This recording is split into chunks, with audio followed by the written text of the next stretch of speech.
Eldon Akane is a Filipino content creator known primarily for his YouTube channel, where he covers a broad range of topics.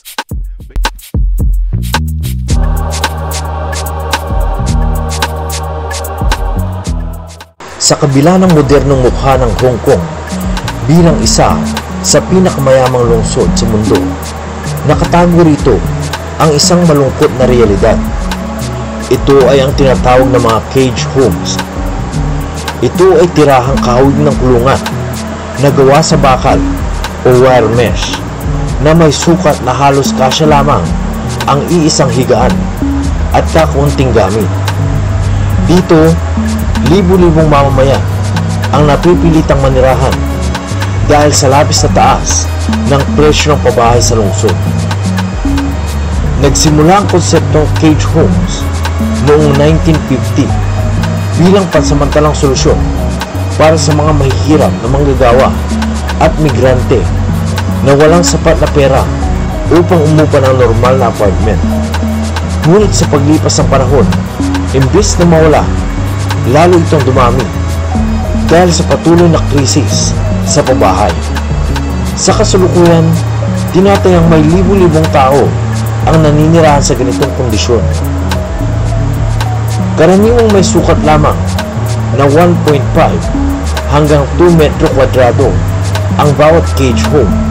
Mas maliit pa kaysa sa isang single bed. Magkakasama sa isang masikip na silid ang maraming mga cages at kadalasan ay pinaghahatian pa ng mga nakatira dito ang iisang palikuran at maliit na kusina lamang.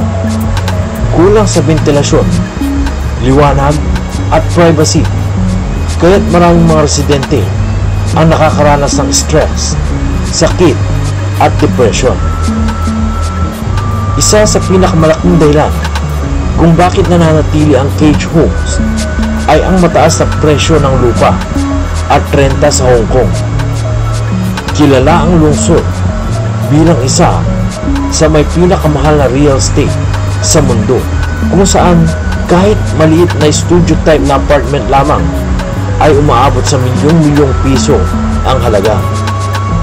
Dahil dito, ang mga mabababa ang kita tulad ng janitor, construction worker at matatandang walang pamilya ay walang ibang opsyon kundi manatili sa ganitong uri ng tirahan.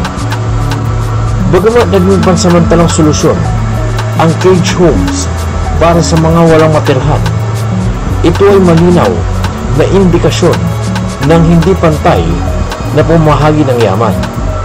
Sa isang banda, makikita ang maraming skyscraper at mamahaling mga malls.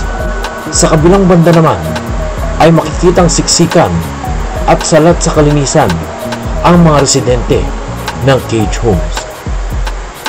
May ilang non-government organizations at pribadong grupo ang nagbibigay ng tulong tulad ng libreng pagkain, kalinisan, at medikal na serbisyo. May mga mungkahing gawing mas abot kaya ang mga pabahay sa pamamagitan ng public housing projects at micro-apartments. Gayunpaman, mabagal pa rin ang proseso dahil sa limitadong lupa at mataas na halaga ng konstruksyon. Ang mga cage homes ay simbolo ng matinding agwat sa pagitan ng mga mayayaman at mahirap sa Hong Kong. Ipinapakita nito na ang kaunlaran ng isang lungsod ay hindi nasusukat lamang sa dami ng skyscraper at ekonomiyang umuunlad, kundi sa kalidad ng pamumuhay ng bawat mamamayan. Hanggat hindi natutugunan ang krisis sa pabahay, ay mananatiling nakakulong sa mga bakal na kulungan ang libu-libong mga tao sa mismong gitna ng isa sa pinakamayamang lungsod sa mundo.